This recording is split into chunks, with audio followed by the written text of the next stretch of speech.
so it's 12:15. So if we have some stragglers, we have some stragglers. But anyway, I am Deanne with Florida Building Inspections, which is better known as the FBI Group. You probably hear us around as the FBI Group.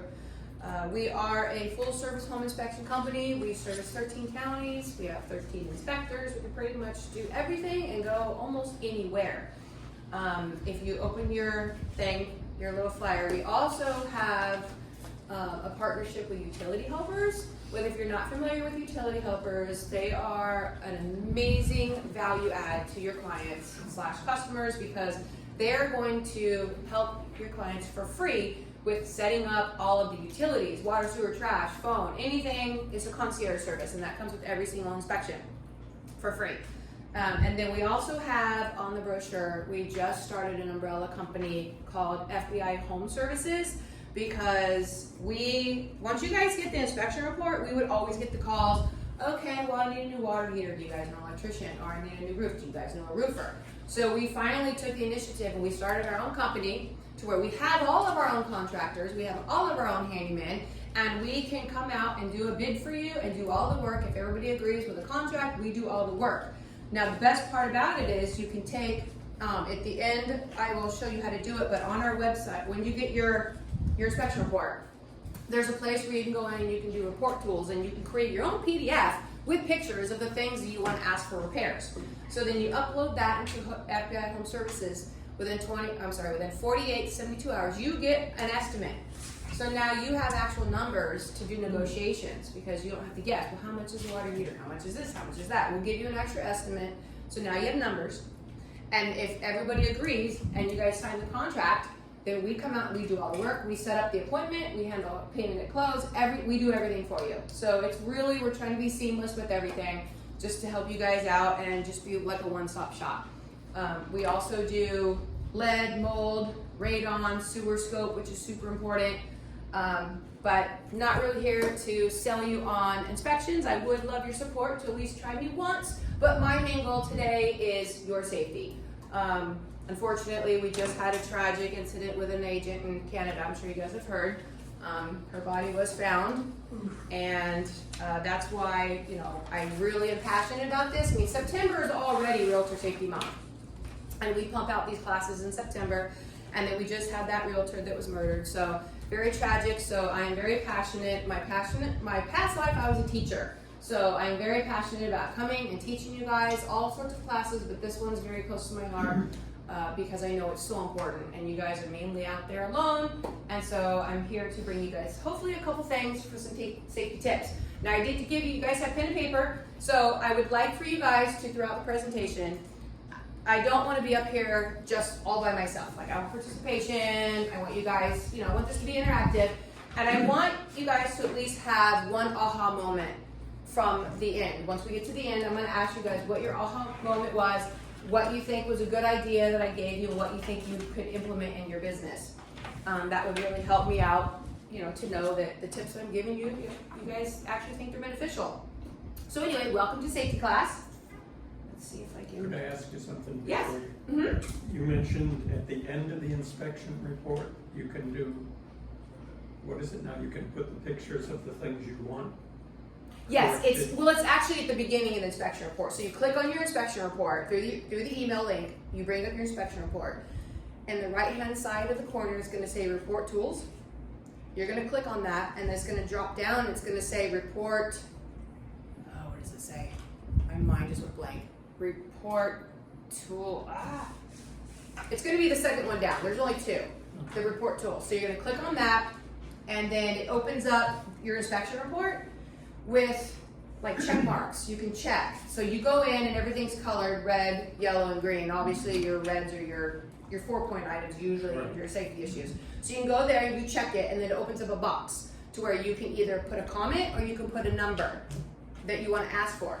So then you finish that, you hit create, and it creates a PDF with pictures. So you can take that and upload that into FBI Home Services, which will give you an actual estimate of the things that are on that PDF, or you can upload the entire inspection report and it'll give you an estimate of all the things that called out, and then you just pick and choose what you guys want to negotiate and what you guys want to ask for. So there's different Both ways. options. Okay. Yeah. That sounds like a great deal. Yeah. Was that helpful? Did I answer your question? Yes. Perfect. Okay, so let's move on here. Okay, so this is 2 CE credits, which is why I had you guys sign in with your license number, so make sure I have that. Okay, so this class originally was done by this gentleman, Mike Parks, who we have a good relationship with, and he used to actually come out and do it. He created it, and we ended up buying it from him. He is, as you can see, he's got a master's degree in criminal justice. He's 27 years in law, at Florida Law, an Army veteran, and he's also a realtor. So he's the one that helped us create this so that we can actually bring some beneficial tips to you. All right, thank you for coming to our Realtor Safety First. Okay, so here's what we're going to do. We're going to define safety and conduct a safety risk assessment. We're going to define awareness and develop safety strategies. Develop an actionable safety plan. Include technical and tactical advantages. Walk away with a strategic safety plan. And also at the end, we have a quiz with a little fun. It's a Kahoot quiz. If you've ever played Kahoot, it's super fun. And then I have 3 prizes to choose from. So for first place. So I want this to be fun. So, all right. So I'm sure at least one of you has been in a situation where you feel a little safe, whether it was in real estate or not. Yeah? Sure. You get the heebie-jeebies, and hair stood up on the back of your neck at any point? Does anybody Yeah, I have would any? say. Yeah? I've done stupid things before. Right? What about in an open house or a showing? Have you guys ever felt a little uncomfortable about someone that you're with? Yes? Well, 33% of realtors say they've been in a work-related situation that made them fear for their safety. So, that's to me, that's too high of a number. Mhm. So, Especially nowadays. exactly. So, what I would like to do is just go over a few things with you. Wait, this one? I want to go over her first. Okay, so Janice Tisdale, I'm going to read you her story real quick.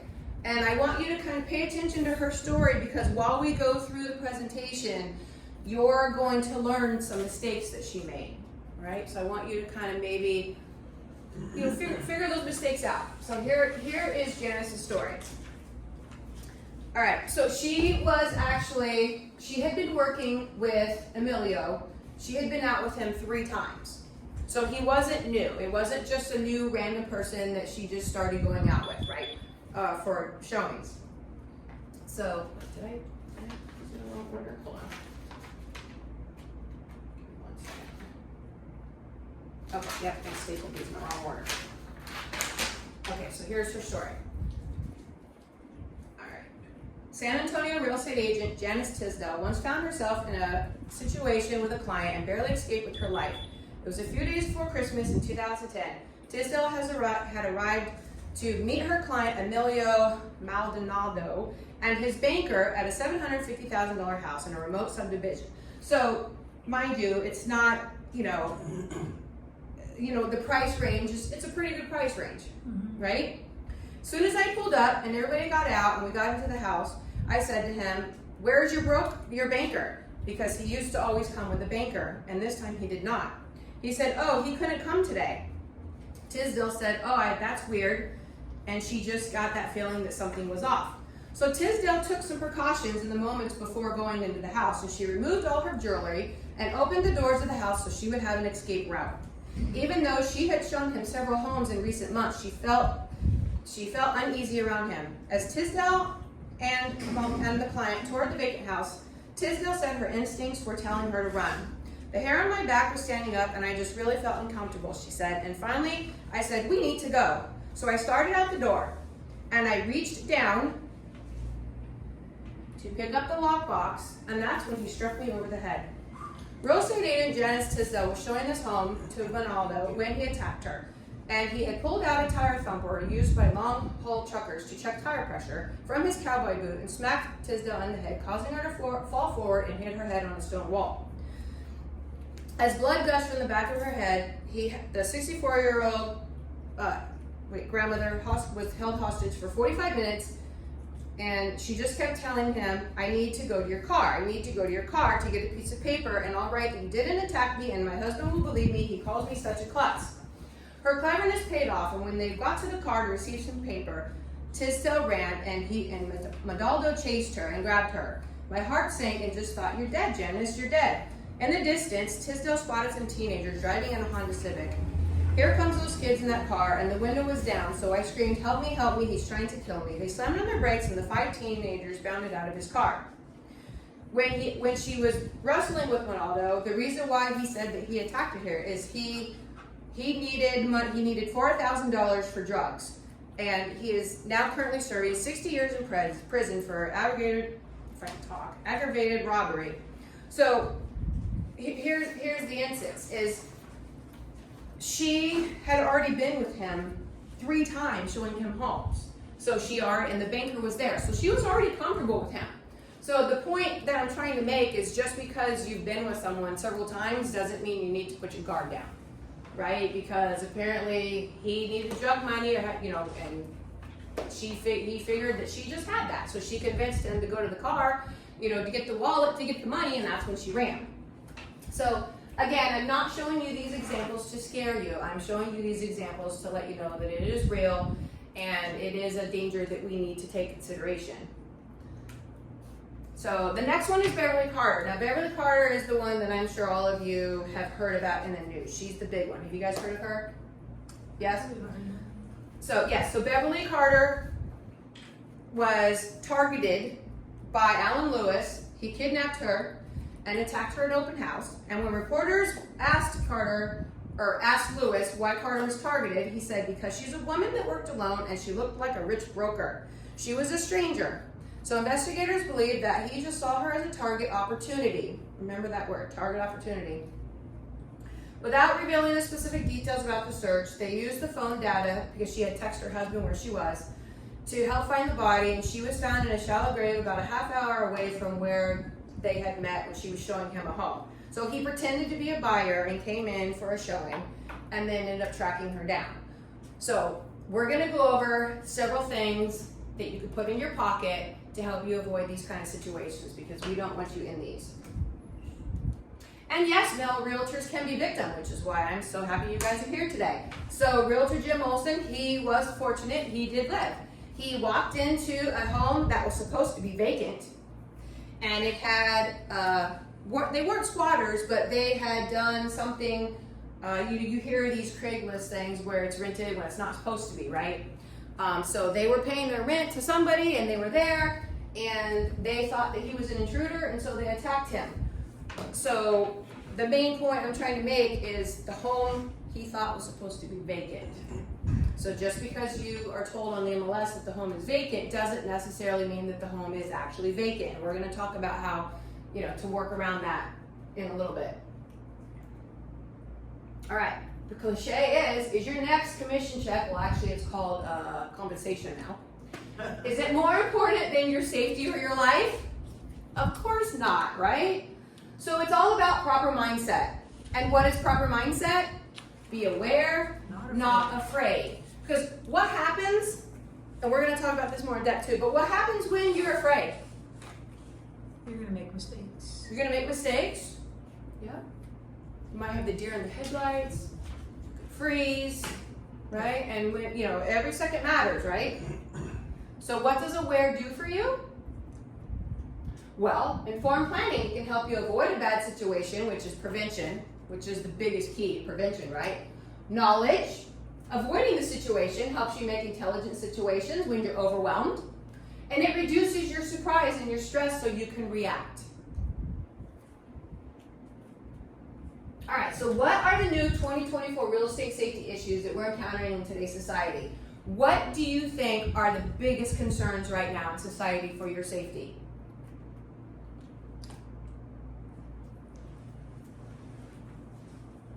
People are crazy. I've just started watching Criminal Minds. People are crazy. Yeah. Desperate. Yeah. People are desperate. Especially now, right? Especially right now. And a lot of times you don't know who somebody is if they're really who they say they're. Exactly. You don't really know who they are. Yep. The internet nowadays. Yeah. Well, one of my main concerns right now is social media and AI. Right. And we're going to get into that a little guess- more.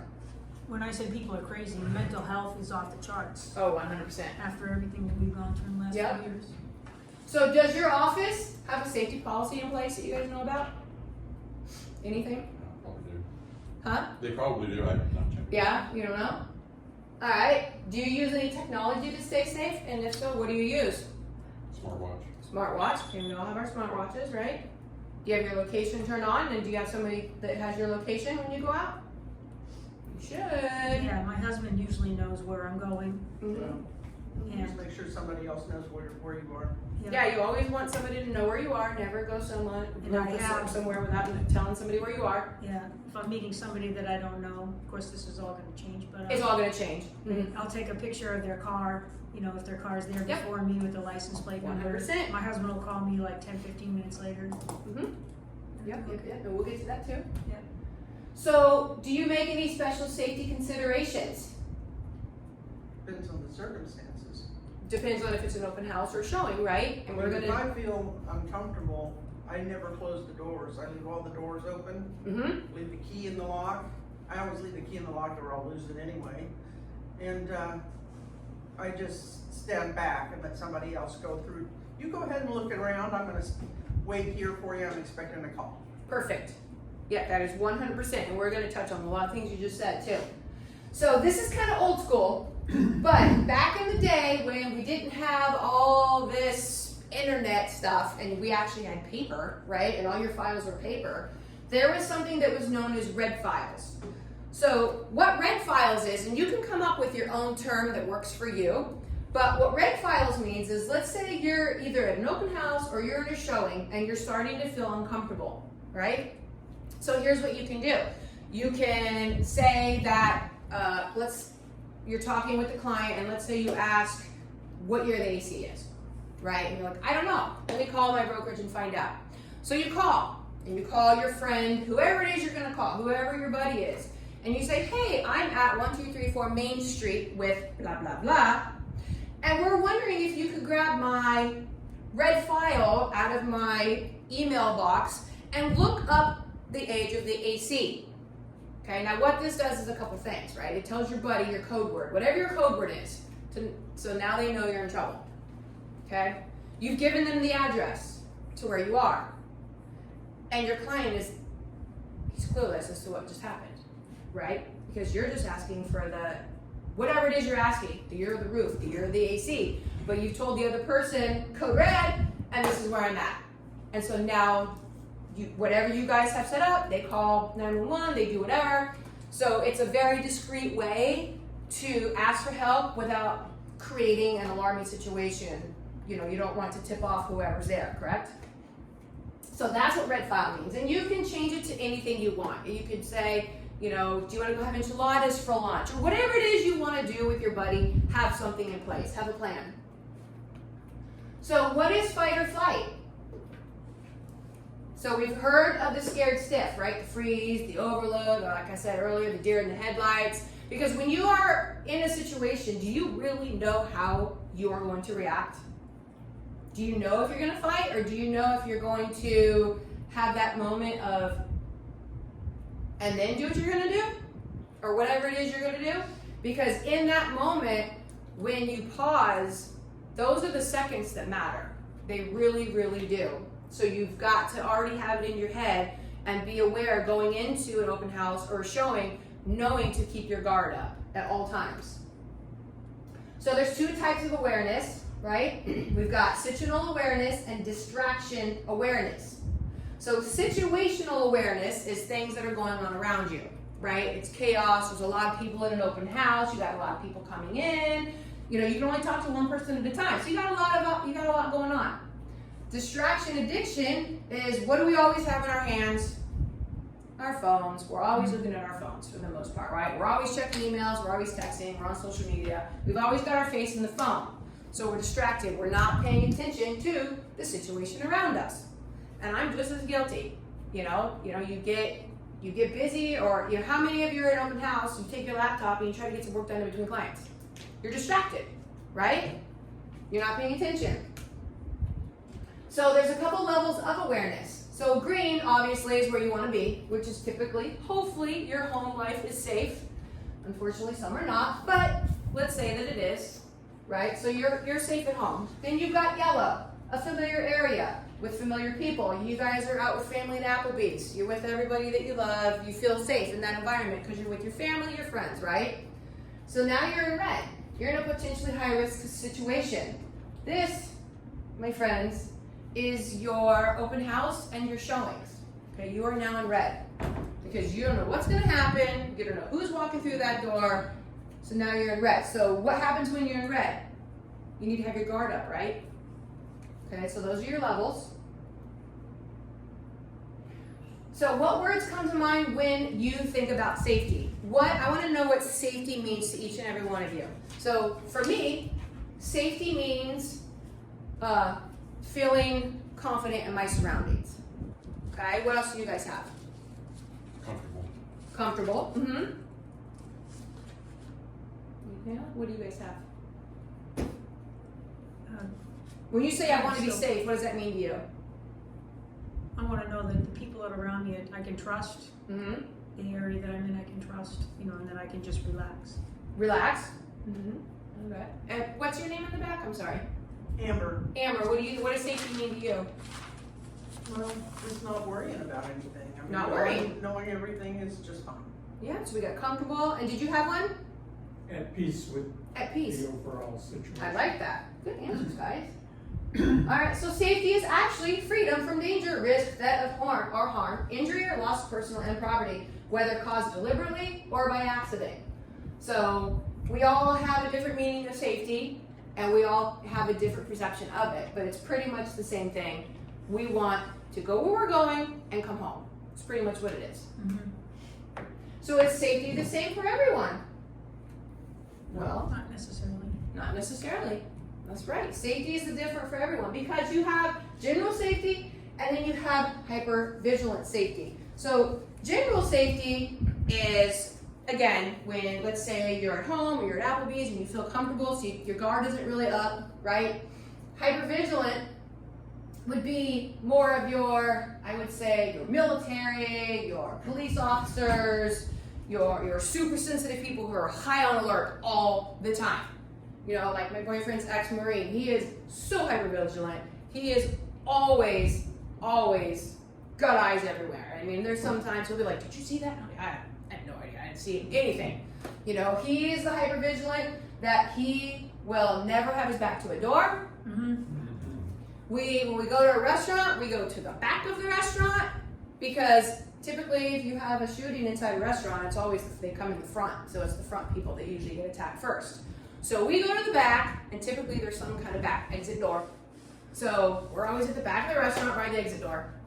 So, and at first I thought it was silly, but I mean, really it's not. Mm-hmm. It's really not. So if you guys have ever watched Pulp Fiction, they came in the front of the restaurant, right? So that's where they come. So it's not saying you have to do that, it's just saying there's completely two different types of people. And you either are super vigilant, or you're just like, la la la, whatever. So, depending on your situation, these apply, and both depending on where you're at. So risk assessment analysis. And now I'm gonna pass something out to you guys. And we're gonna go over a couple things for a risk assessment. You're welcome.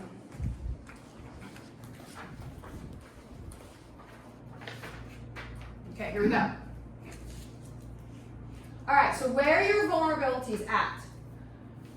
Okay, so I know this is open house, but it's really more for showings because these all go for showings. So do you guys wait in your car for clients to show up, or do you go inside and open up? Go inside. Go inside and open up. I go in and open up, Okay. and then I wait outside. And you wait outside. Okay. What are the disadvantages to going inside and opening up? Well, if there's somebody in there that shouldn't be there. that would Again, not if be it's there. supposed to be vacant, yes. Mm-hmm. I always start hollering when I go inside. Hello, anybody here? Yes, exactly. Sometimes they'll answer, sometimes they won't, Mm-hmm. but I always Yes. give it the chance. Well, if you, let's say you wait in your car for your clients to show up, well, now you've got to do everything with them behind you, right? If you go inside and you open up, you were saying, Amber, that you open up all the doors. Now, there's no right or wrong answers, but let's say you go and you open up all the doors.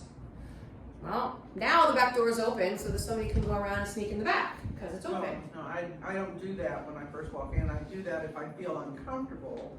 I leave doors open so that I Okay. have an easy egress. Like open or just unlocked? Depends on the circumstances. I mean, generally speaking, I'll leave the front door open and I'll stay close to it if Uh-huh. I'm concerned. Mhm.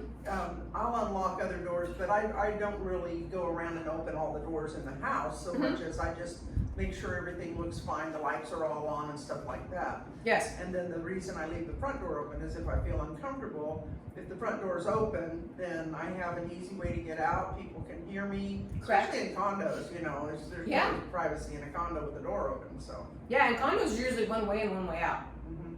Yeah. But if you're leaving the door, let's say you leave the door open, or you even leave the door shut. Let's say you shut the door. Well, now you essentially, if there's people in there, now you've locked yourself in with those people. So like I said, there's no right or wrong answer. It just really depends on what your business looks like, right? And you weigh the differences. So, of course, I'm sure all of you knock and ring the doorbell and announce yourself before entering, even if you think the home is vacant, right? I want you, because think about it. If you guys have ever watched Cops or anything, when they're going into a house, they don't go in quiet. They go in very loud, announcing themselves, right? I don't want you pounding down the door, but you do want to go in and very loudly let yourself know, hi, realtor here, coming in to show, is anybody here? And just really make sure that you know that nobody's there. Do a quick perimeter check. Do not go into the bedrooms, do not look in closets, but kind of peek your head in and just make sure that the home is actually vacant and no one is there, right?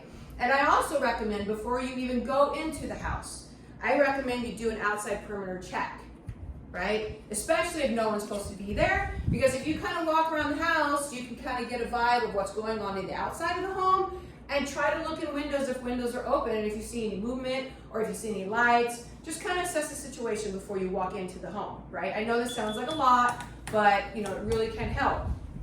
Also, I recommend, which I'm sure you guys already do this so that you have the information to answer questions, but please pull up the properties on the MLS and check the layout of the home. On the home, say you're going to show 3 homes today, make sure you go into the MLS and you know kind of the layout of the home. That way you know the front door, the back door. That way when you're in the home, you kind of already have it in your head, okay, the back door's through the kitchen and out. That way you kind of know where all of your exits are. Does that make sense? Perfect. Lockbox defense. Okay, so here we go. So lockbox. So we're going to talk about lockbox for a minute. Why do you think opening, okay, so the first one, when you're there with the first time, there's nobody around, right? Especially your open house, you're showing, you're usually there early, you're great. Okay, but now you're at the second house. Now the buyers are behind you because they're following you, right? Because they're not getting in your car anymore. So the buyers come up and they're behind you. Now you have to open the lockbox with them behind you. What does that look like for you? How do you open the lockbox with buyers behind you? You just hand them some gold. Hand them something to hold. Okay, that works. All right, how should you position your body?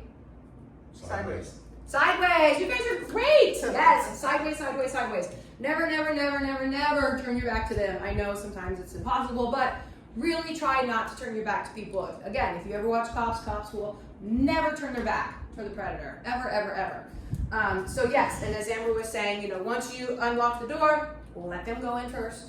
And just say, no, I want you to, whatever you want to say.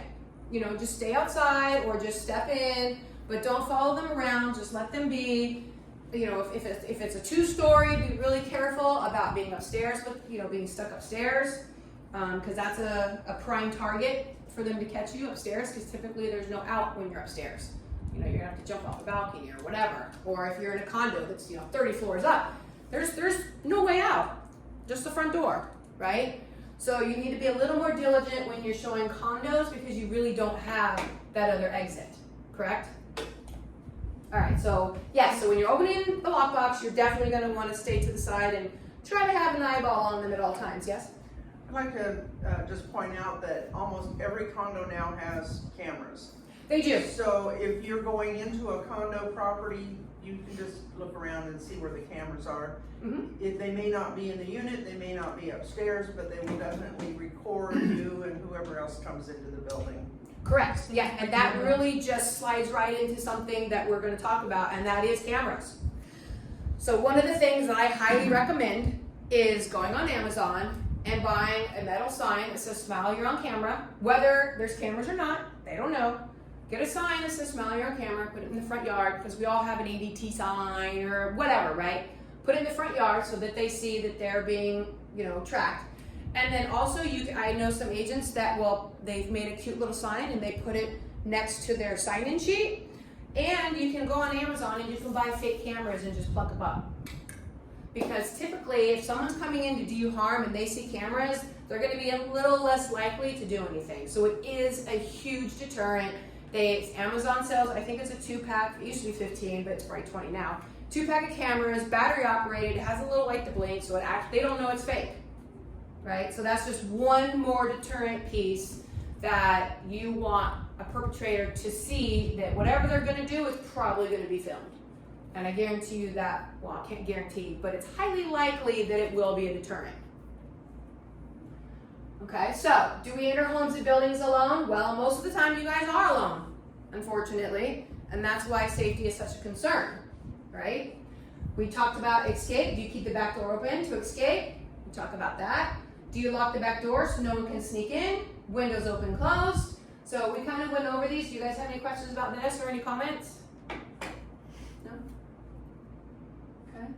So unfamiliar locations. Again, that's why I said, to kind of bring up the MLS and kind of look at the house and know the layout of the house. That way you're familiar with the home and it's not unfamiliar to you. So here's a big one that we're going to talk about for a minute. So on social media is such a huge portion of what you guys do, right? With open houses, events, mainly open houses, right? You're just listed, you're just sold. So we're going to talk about social media and open houses. So what do you guys normally do on a post for your open houses? What does that look like? What do you mean? The date, the time, the The address date, of the house. the time, the address. So you're pretty much telling, did you say something? Just price and stuff. Yeah, so you're pretty much telling everyone where you're gonna be and when, and that you're gonna be there alone, right? So you're kind of not asking for trouble, but you're putting some stuff out there. You're putting some personal stuff out there, right? And sadly, with social media, you do have bad people that will stalk you and find you and watch your family and watch where you're going and follow you and find out where you're going to be, right? So we're going to talk about that. Oops, but which one is it? Is it on the safety plan? Oh, it's on the actual safety plan.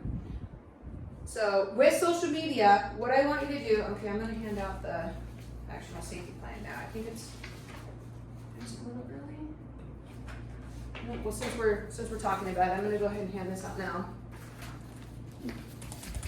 So when you are posting, when you're posting for social media, the one thing that I always want you to remember and burn into your head is this first sentence on this page. Change I to we in social media. Never be single or singular on social media. Always be we, me and my team, something. Make up your own words. Always be plural. Because that way somebody looking at it says, oh, darn, they're not going to be alone. She's got a lender with her, or she's got her partner with her, or whatever it is you guys want to use. Never be an I.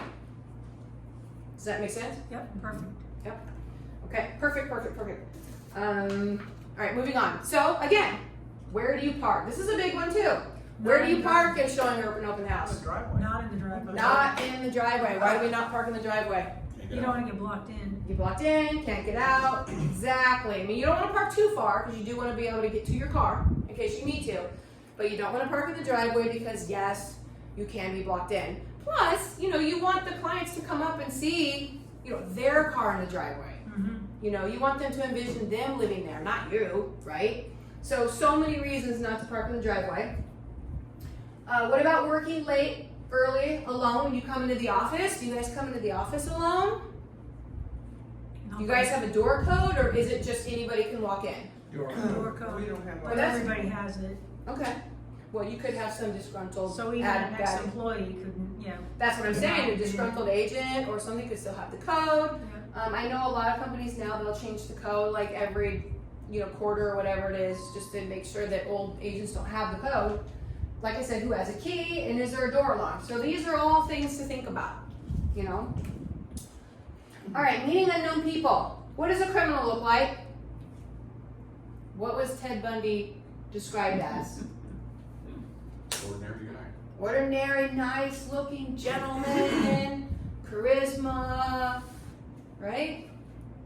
So a criminal could be anybody, right? And these are all the women that thought he was just a normal guy, that he took their lives. So you can't, sometimes I think as humans, we kind of are judgy with, oh, that guy looks kind of scruffy, he looks like a criminal, right? But then you've got someone that's well dressed that doesn't look like a criminal, and normally you would put your guard down with this guy. But with the other guy that comes in and he's straggling and he might smell the BO, you're probably gonna put your guard up on that guy, right? But he might be fine, but the well dressed one is one you gotta worry about. So no matter what they look like, do not put your guard down, even if you've gone out with them a couple times on showings. Don't put your guard down, unless it's family or friends, but still. So, the psychology of a criminal. So, what do you think about when you're doing real estate? Think about getting a deal, getting some clients for an open house, doing some lead gen, right? How to get to that next closing day. What are criminals typically thinking about? How am I gonna get you a loan? How am I going to get you a I'm loan? not gonna get away with this. Am I going to get away with this? Yeah. How can Criminal I get that? opportunities. Now, not everybody goes in with a plan to hurt you, right? There's too many primary ways that criminals pursue their victims. So we've got, they devise a plan, or they just utilize an opportunity. So with Janice Tisdale, he just utilized an opportunity. It wasn't planned. Now with Beverly Carter, he did track her, and he stalked her, and he followed her. So we've got one that devised a plan, and we have one that just utilized an opportunity. Those are the two factors. Why do they do this? To gain advantage, to get what they want. Okay, we call this the tactical advantage. And actions are usually faster than reactions, so how do we overcome this?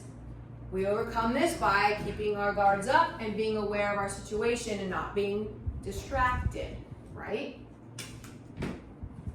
So, by having your own safety plan and a strategy and becoming tactical and technical, I did that backwards, you want to be proactive instead of reactive. So I gave you guys, like I said, a good actionable safety plan with some tips. And I want you guys to make sure you guys have a strategy, and I want you guys to have a buddy, because it really is super, super important. Because your goal is what? Safety first, right? Okay. So this is where we're going to talk about this quote. So the intuitive mind is a sacred gift, and the rational mind is a faithful servant. We have created a society that honors the servant and has forgotten the gift. So what does this mean? We're What is the listening to our intuition. exactly? That is our gift. The gift, guys, is your intuition. So many times we talk ourselves out of things, right? Because, oh, I don't want to be sensitive. I'm overreacting. They're going to think I'm crazy, right? But how many times have you been in a situation where you felt a little uncomfortable and you're just like, nah, I don't want to say anything. I don't want to make a big deal about it. Well, you need to make a big deal about it because your gut is your intuition and it's telling you, hello, red flag, right? So we need to listen to our gut. I mean, you would much rather have police come out and secure the situation and you walk away fine and go to Applebee's with your family than to be taken away in a stretcher or worse, right? So your gut instinct is huge. Always listen to yourself. Always listen to your inner self. So yeah, I handed you guys the actionable safety plan. We're going to go over a couple of these. Trust your intuition, which we just talked about. I felt something was wrong, but I ignored it. How many times do we do that, guys? All the time, right? Have awareness. Don't let people or things distract you. Don't enter homes and buildings alone or empty-handed. So here's another thing. Always have something in your hand, whether it's a pen, cell phone, something, right? Because if you're empty-handed and someone attacks you, this is all you have. At least if you have your phone or a pen, at least you've got something, right? You can carry a mace, you can carry a taser, you can do whatever you want, but I highly recommend your car keys. Well, car keys really are fobs now, but you know, even if you've got a pencil, I mean, something that you can use as some sort of defense mechanism, right? Other than just your bare hands. Show confidence. People do judge you and size you up. If you come in confident, then you're a little more intimidating than if you come in and, oh, you know, this house is a 3-2. You know, you're more of a target if they feel any sense of weakness, just like animals, right? They're gonna sense out fear. They're gonna sense your weakness. So come off very comfortable and very confident. Do not wear flashy jewelry, just like as I read in the story. What's the first thing Janice Tisdale did? Took her jewelry off. She took her jewelry off. I highly recommend don't even wear it. Don't even go there because unfortunately the world thinks that we are just loaded, right? We all drive Bentleys and we live in $5 million homes and we got our yachts and we're all loaded, right? No. But that's what the world thinks. They think agents just are overpaid and they are just loaded, right? So just take off the jewelry. Take phone, I know Amber, you mentioned this. Take phone pictures of license plate. This is so huge, and I also recommend, and you can even use it on your broker. Well, now it's different with your buyer broker agreements, but always get a picture of their license, their actual license, right? I mean, you need a license nowadays to get a sticking Sam's card to return something at TJ Maxx. I mean, you have to show your license for everything. So if you have a serious buyer, they're gonna have to show it to lender. They're gonna have to show it to title. They're gonna have to show their license. So it can just be part of your process, especially now with the new rules that you have to sit down and get your buyer broker agreement.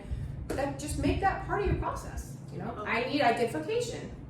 A situation that is happening more and more is you're being contacted by someone who wants to buy $1 million house or a $3 million house in your neighborhood, and would you be willing to help them, you know, shop for a home?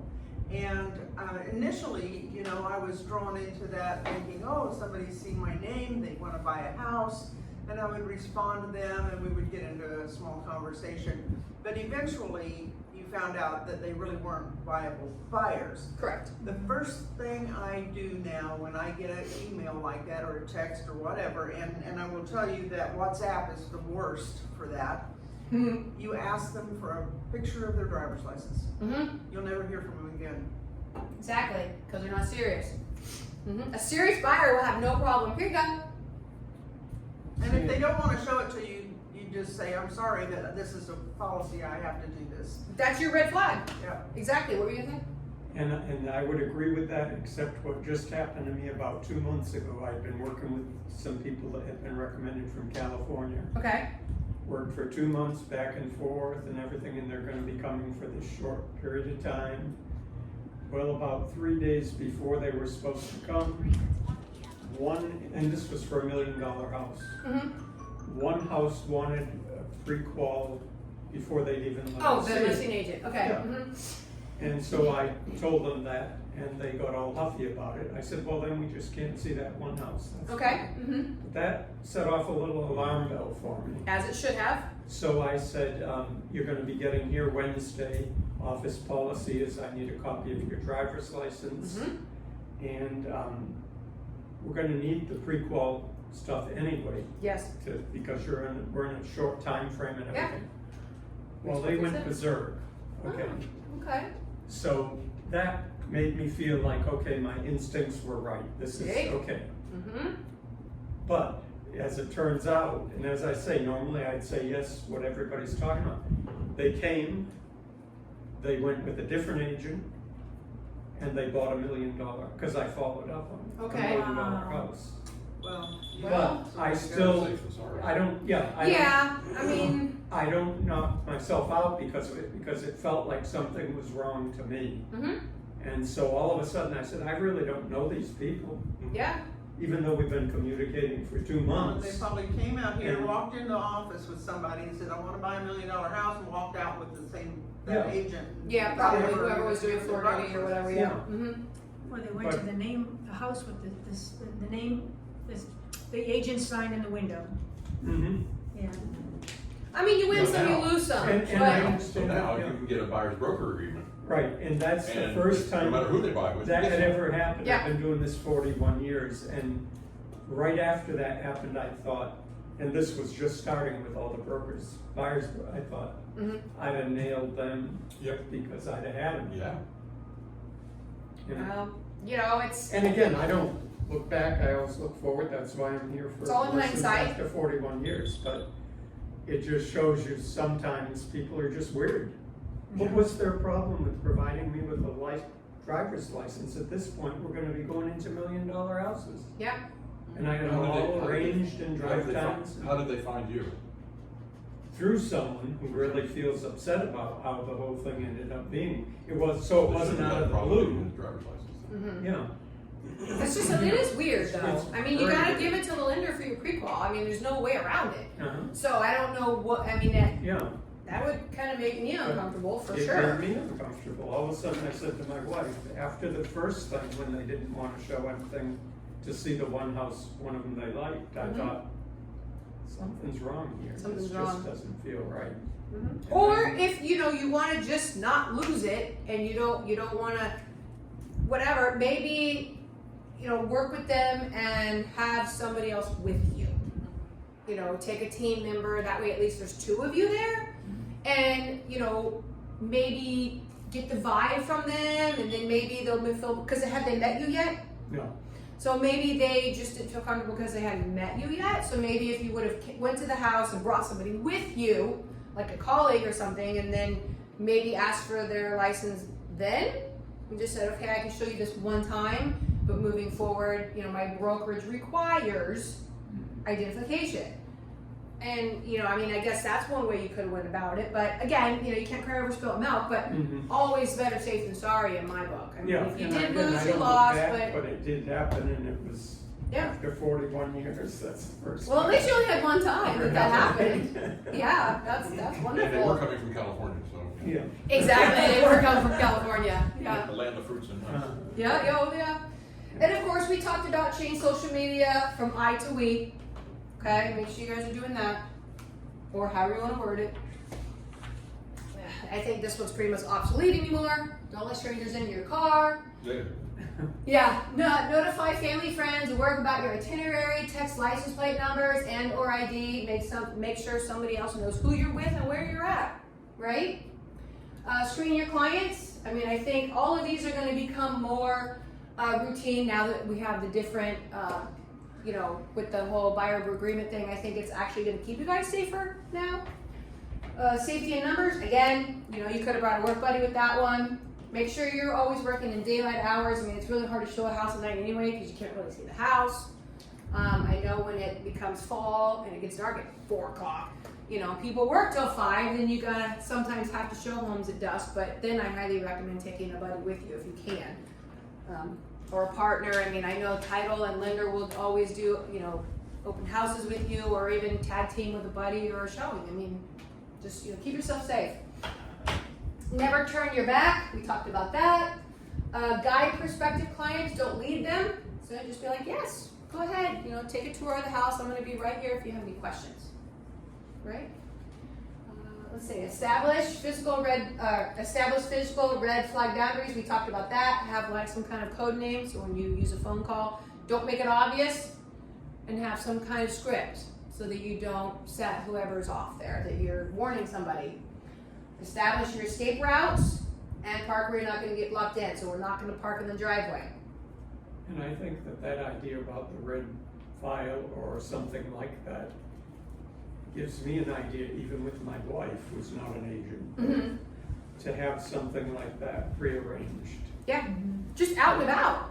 when she's out and about, because I Mhm. always say be aware of your surroundings and everything, but that really could be a great tool for other than what we're doing. Anybody, yeah. Yeah. I mean, I used it for my kids when they were little. You know, they didn't get in any car unless that person knew the code word. And they're not getting in the car. I don't care if they're like, I'm your mom's bestest friend. If you don't know the code word, you're not getting in that car. I mean, it's the same thing. Mhm. You know, have your code words, have some kind of plan. Yeah, that's a great idea. Mm-hmm. And you know, and again, it's, you know, if you have some kind of script, that you have to make the script believable, though. Believable, yeah. Because, you know, just go on the pretense that they probably have looked at your social media. They've probably looked at you. So you can't say, oh, well, my grandma just died and I gotta go, when just yesterday you posted pictures of her at Busch Gardens. You know, so you gotta have your story, you know, plausible. All right, so your actionable safety plan. So I did give you this a little early because we had already talked about a few things on it, but just some notes for you to, you know, take home and just kind of see which ones you can implement on a day-to-day basis, whether you're at an open house or whether you're at a showing, because they're two different situations, so they kind of require different situational precautions, right? All right, so what is technical advantage? Effective use of technology. Well, we always have our phones on us, right? We always have our phones. So do any of you use some kind of tracking app? Like, I know a lot of people use Life 360, and there's a couple other ones. So what is the one thing that agents always have with them? Their phone. We talked about that. Don't be afraid to call 911. We talked about this. Listen to your instinct. Use a code word. We talked about that. Then there's safety apps. All right. So these are just some of the things that you guys can use, right? There's silent. I think through what is it? Pro. I think you guys get some kind of safety app, don't you? Through Pinellas Realtor Organization. You know, there's something I believe that's attached to the blue electronic, the lockbox. Mm-hmm. There's something on there that we can press. And I know there's something on my Android phone, but I hit it by accident one day. Yeah, I think Android, So if I you shut hold it off. start and volume down for 10 seconds, it calls the police, and an iPhone, if you hold it down, it calls police, and Android, I think if you tap it 5 times, it calls police. Something like that. Something like that. And then there's Your also watch safety does apps. And your watch Tap too. this 5 times. Yeah. Exactly. So just, you know, figure out what kind of phone you have, and, you know, check out some apps if you want to go that route. Obviously, you know, always tell somebody where you're at. Here's some examples of safety at HomeSnap. I think it's HomeSnap. That is, you guys get with Pinellas Realtor Organization. I'm pretty sure it's HomeSnap. Have you guys heard of HomeSnap? Yeah. Okay, perfect. I'm pretty sure that's what it is. Okay, then there's this. I know several agents that have this and they love it. It's kind of like a tracking device that you can turn on, and you can share your location with everybody, with whoever you put in there.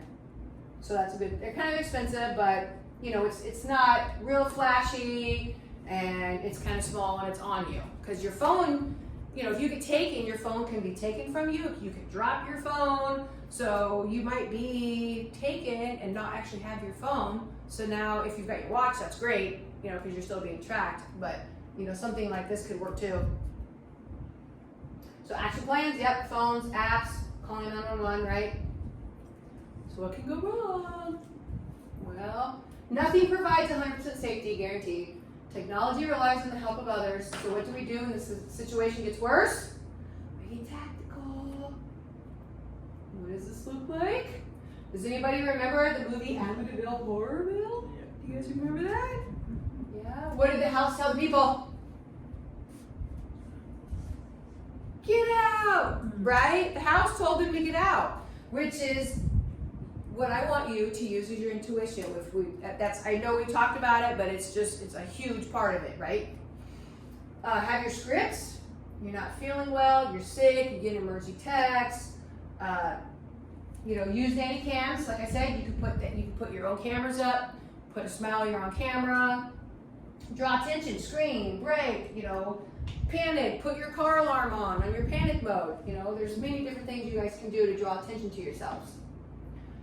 So here we go into weapons. So what do you guys carry? We talked about always having something in your hand. You guys can carry a pen, a pencil, a phone, you can carry a taser, you can carry pepper spray, you can carry an actual firearm, you know, a cup. You know, you can bang somebody over the head with that. So we've got lethal and we have non-lethal. You know, obviously lethal are your firearms, which I know a lot of agents do carry.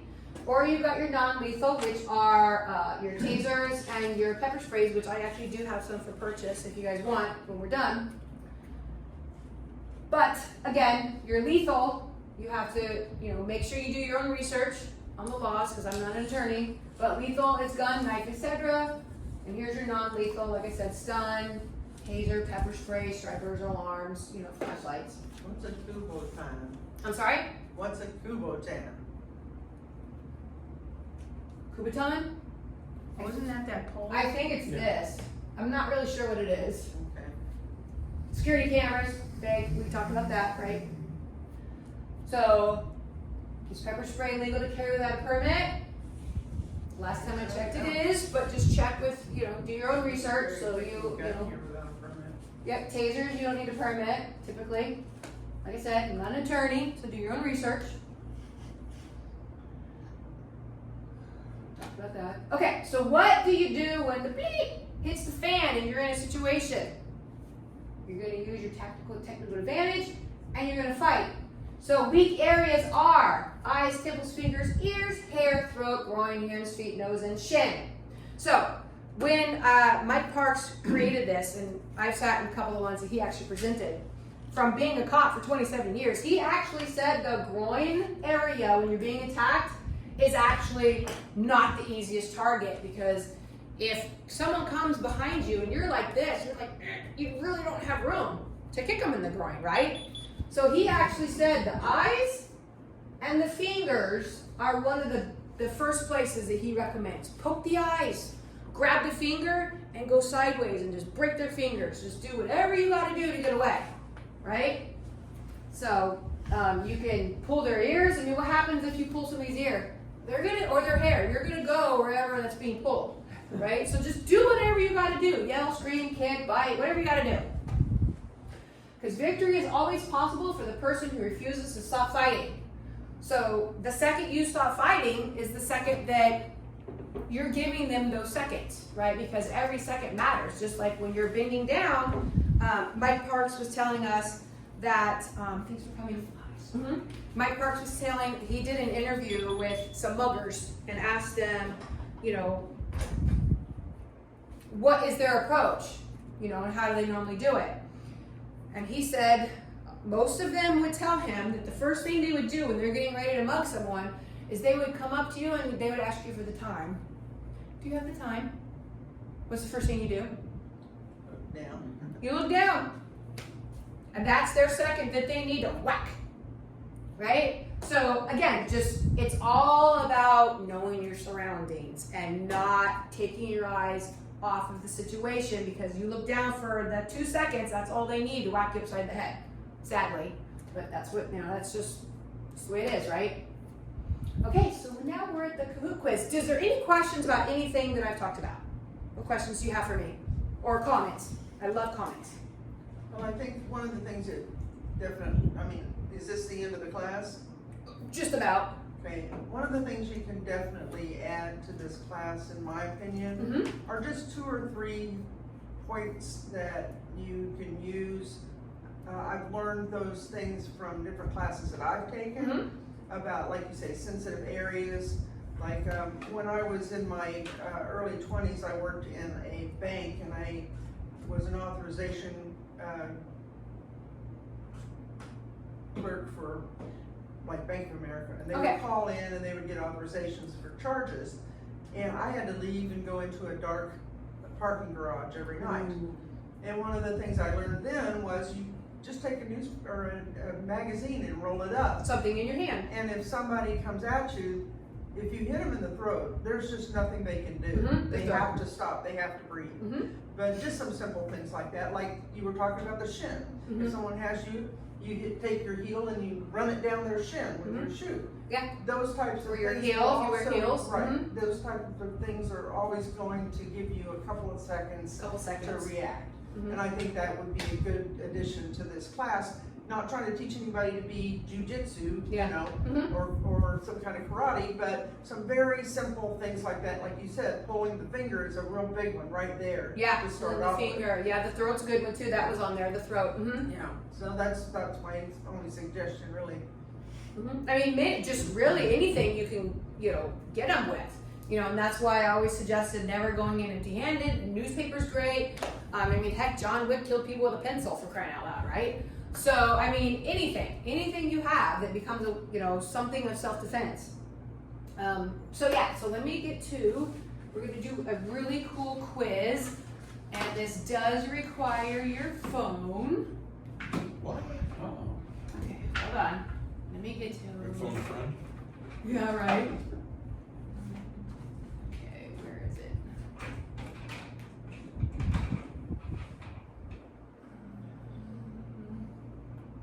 Hold on one second. I had it open, but apparently While it's you're doing that, does anyone know how when you get this notice for this or a Zoom, how you get rid of that?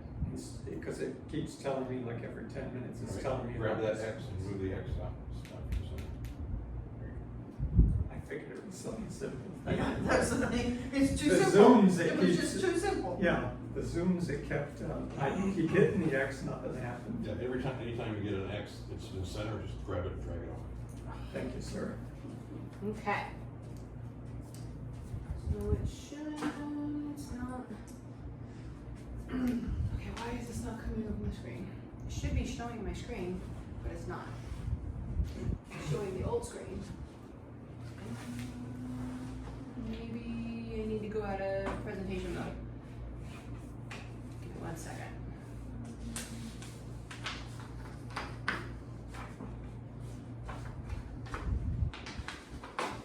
Why is it not? I'm trying to switch screens. Did it work? No, did not.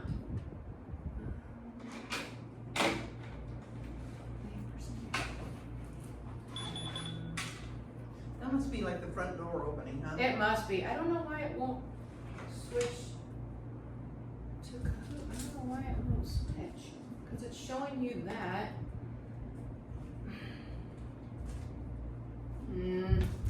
Worked when I did it at home. Darn it. Let's see. Okay,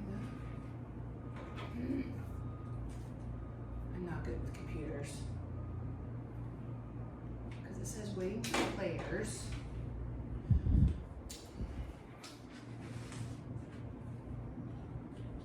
Why is it not showing? I don't know how to take it off of presentation. I'm gonna go off of presentation mode. I think that's what I gotta do. Take it off of presentation mode, PowerPoint. Off. Close it. Because it's not even showing you what's on my computer screen. Ever since I've had this phone, this thing is here. Okay. There's no way to get rid of it. I just don't Hmm. This update me? know. Free. It's called free, whatever it is. Just cancel. I'm pretty sure I tried to cancel. Okay, I had to close out the PowerPoint. Okay. So, what you do is you either put in, you can scan this QR code. I don't know how to make it bigger. It's just information. News. Okay, there we go. If you don't want it. Okay, will your guys' phone get it from here, or do I need to bring my laptop to you? But Google, to get rid of Snapchat. And then I have 3 prizes to pick from, or you guys can Yeah, pick. you got it. You got it? Perfect. What are we looking for? Gotta scan that. Scan this for the game, because you're gonna answer the questions. It's all through your phone.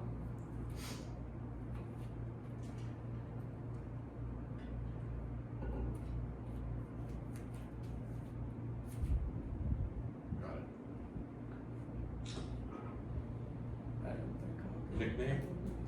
Yeah, you gotta create your own, whatever you want to be. Did it work for you? No? My phone.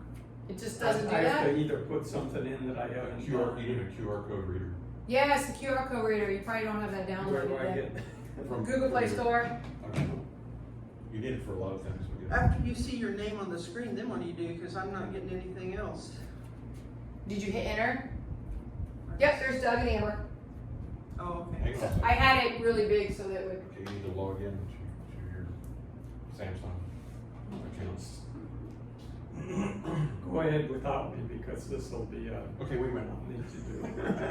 You sure?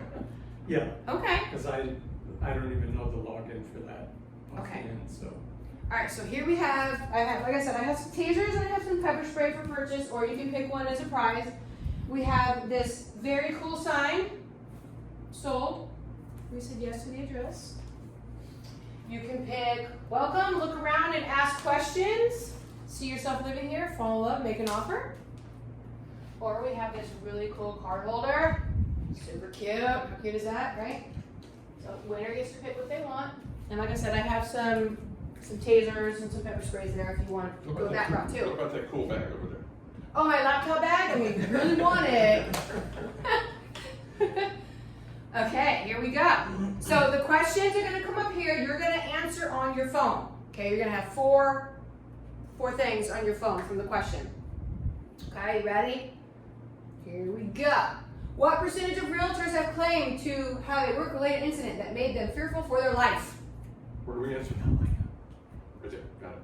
Which one is it? 33%! Yay! Good job, good job. Okay.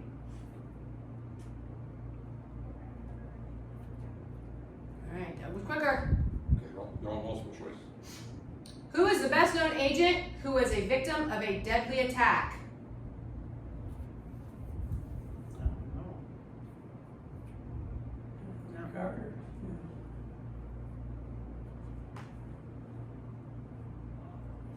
Did everybody go?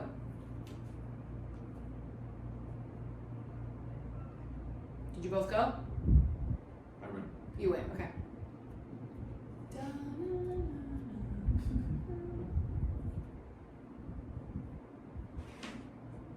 We have.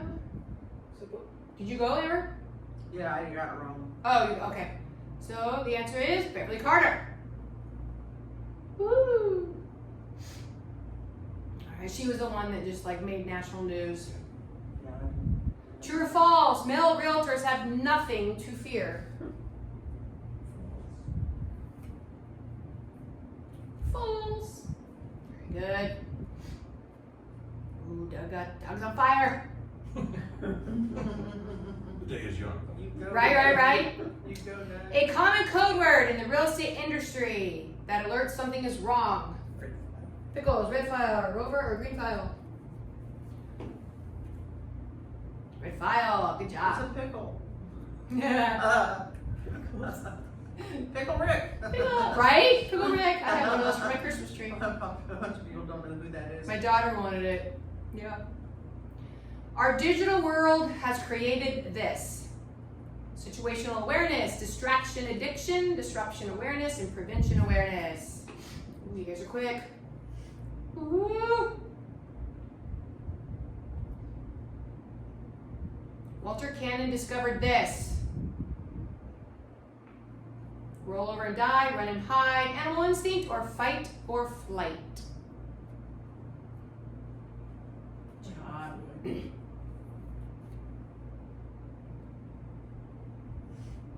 You should always ring the doorbell to announce yourself. True or false? True.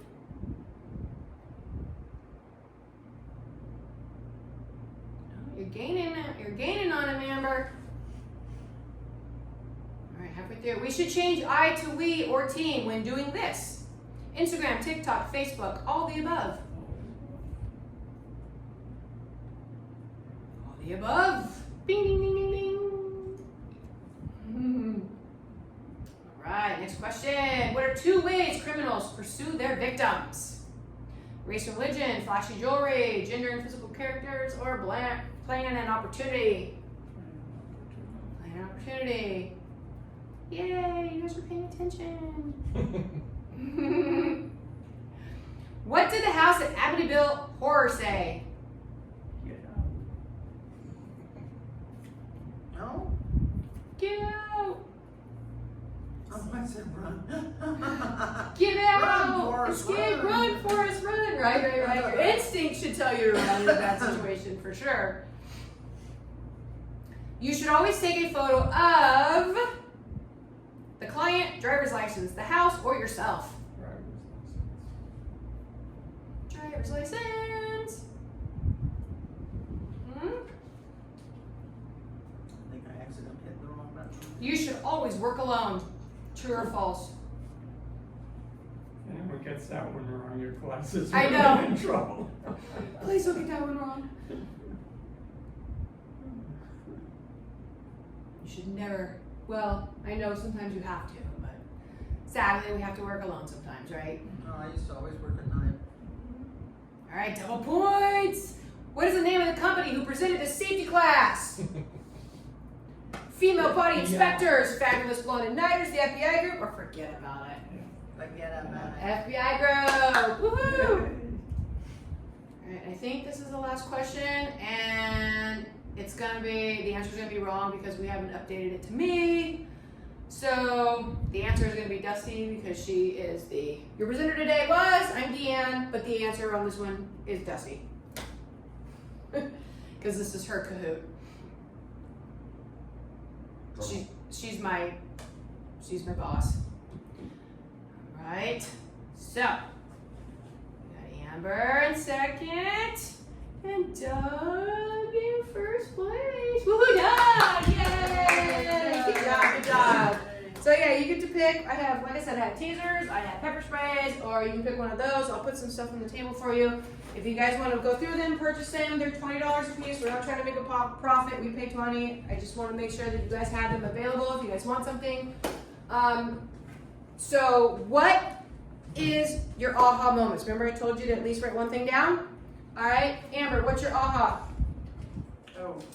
I don't remember. Mine would be red file, because I think it is used for A code word? code word Mhm. and personal, I think. Yeah. Which would Yep, be yep. some. I have not. I love it. All right, and what's your aha, Doug? One for what, for the class? What's your aha takeaway that you're gonna go home, you're gonna implement? The code word thing. The code word? Yeah. Things Code like word, that? code phrase. Yeah, whether My it's your wife and I spouse, both have yeah, it. When exactly. she's traveling, she's shopping or whatever. Yeah, I forgot to mention. So when you're shopping, especially for us women, right, your wives, this is a good idea. So this is not even real estate related. So we're leaving Target, right? We're walking, la la la la la. Our purse is hanging, right? Okay, let's say this is the where the cars are, right? And I'm walking to my car, right? So if I'm on this side and the cars are here, something that they used to do and they still sometimes do is they will drive by, roll down their window, and they will grab your purse and run, and they'll drive off. Okay? So what I started doing is I started walking. I try to go side body, but I walk this way along the cars. That way the car's driving here, so there's nothing to grab unless they want to grab my bag that I just bought, but I can go rebuy that, right? So they're not grabbing my purse, they're not dragging me along with them. And the other thing that I wanted to mention is try not to bring your purse or a briefcase or a lot of stuff into your open house because, I forgot the story. So there used to be an old couple. This was literally their retirement plan. So, and they got caught. They were in Tampa. So they would go into open houses and they would distract. So the lady would go to the listing agent. The other one would go off and find the purse, right? That we normally hide where? Kitchen cabinet, bedroom, wherever, right? They would go in. They wouldn't steal the purse. No. They would go in. They would open up. They would take all your cards, all your cash, put it back nicely. Thanks for your time. See you later. And go. Right? So then what do when you're done? Right? You grab your purse and you go. Right? Then you go to get gas, you open up your wallet, and all your cards are gone, and you're just like, oh. And by then, they've already maxed them all out, because it could be the next day, could be days later. That was literally their retirement plan. Right? So try not to bring your purse or your wallet in with you. Because there are some sneaky people out there. But other than that, I hope you guys enjoyed lunch. I hope you guys enjoyed the class. I hope you guys at least, like I said, took away one thing. You will get your CE credits. You'll be getting an email verifying that you get to Do they DP. get posted automatically, or do we have to do it? No, we do it. That's what the whole sign-in thing was.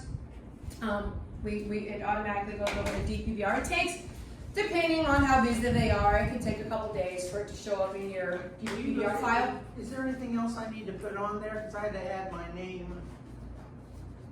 On what? Did Signage. you do this? On Did the you? signage. Oh, yeah, okay. You did this, and you put your license number in there. Okay. Perfect. Good. Okay. So, and I have all your info number or your info information in case something was wrong with the number or you typed it in wrong. I can get a hold of you because they'll kick it back if it doesn't work.